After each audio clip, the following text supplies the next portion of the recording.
Was bedeutet Hirsenbreifahrt? Es ist ein geschichtliches Ereignis, los gut zu.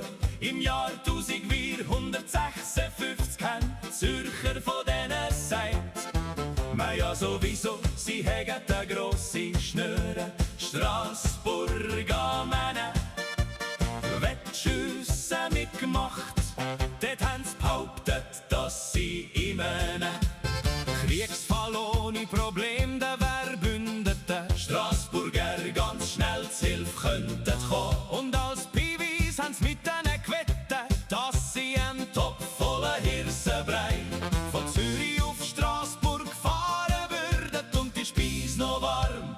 Ach, oh Täti, gesagt ist gemacht, Zürcher haben den Weidling ausgerüstet, einen Topf mit heißem Brei mitgenommen und es ist ihnen tatsächlich gelungen, die Mahlzeit parat zum Essen im Elsass abzuliefern.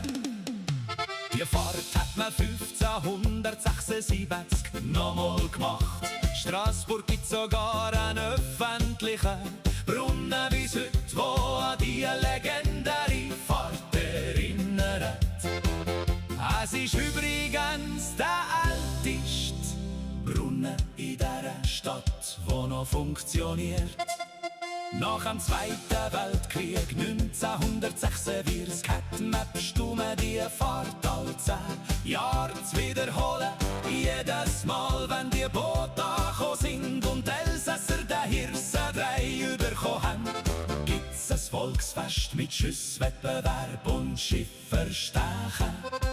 Das nächste Mal hör im August, heute geht's natürlich nicht mehr drum.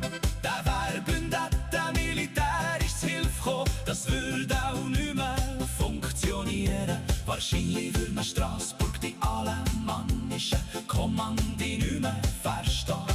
Vielleicht könnten die Türker aber im 21.